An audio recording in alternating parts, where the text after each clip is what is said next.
Devoir de mémoire à 7h06 sur Europe 1, une exposition pour ne pas oublier l'horreur de la Shoah, l'extermination des Juifs d'Europe par les nazis. À Paris, le mémorial de la Shoah propose une série de photos de Raymond Depardon. Des clichés en noir et blanc pris à l'intérieur du camp d'Auschwitz-Birkenau à la fin des années 70. Ces photos vont être exposées pour la première fois, une plongée saisissante dans l'horreur des camps de la mort. Reportage Mathis Lang.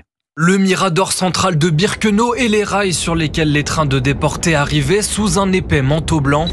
Cette photo, Raymond Depardon la prend durant l'hiver 1979 pour Paris Match. Comme la quarantaine d'autres photos, le cliché est exposé en grand format. On a l'impression vraiment d'être encerclé. Denis, un visiteur. Et on retrouve un peu cette magnificence des lieux de souffrance. La neige renforce cette esthétique du noir et blanc. On imagine des conditions extrêmement difficiles. Les négatifs des photos sont aussi visibles. Plusieurs prises pour une seule photo retenue, celle qui traduit le mieux l'horreur, à une époque où Auschwitz n'était pas encore connu de tous. Sophie Nagiscard, directrice des affaires culturelles au mémorial. On en parlait, mais c'était pas un phénomène symbolique tel que ça l'est aujourd'hui. Les photos de Raymond Depardon, c'était parmi les premières qu'ils ont sorties en France. Je pense qu'elles ont effectivement contribué à mettre en avant une certaine image du lieu. Voilà, ces images sont devenues symboliques. Après Match, des journaux finlandais ou encore japonais se resserviront de ces images, contribuant à entretenir partout la mémoire de plus d'1 million de disparus. Auschwitz-Birkenau, l'enfer des camps vu par Raymond Depardon, c'est jusqu'au 9 novembre au mémorial de la Shoah à Paris.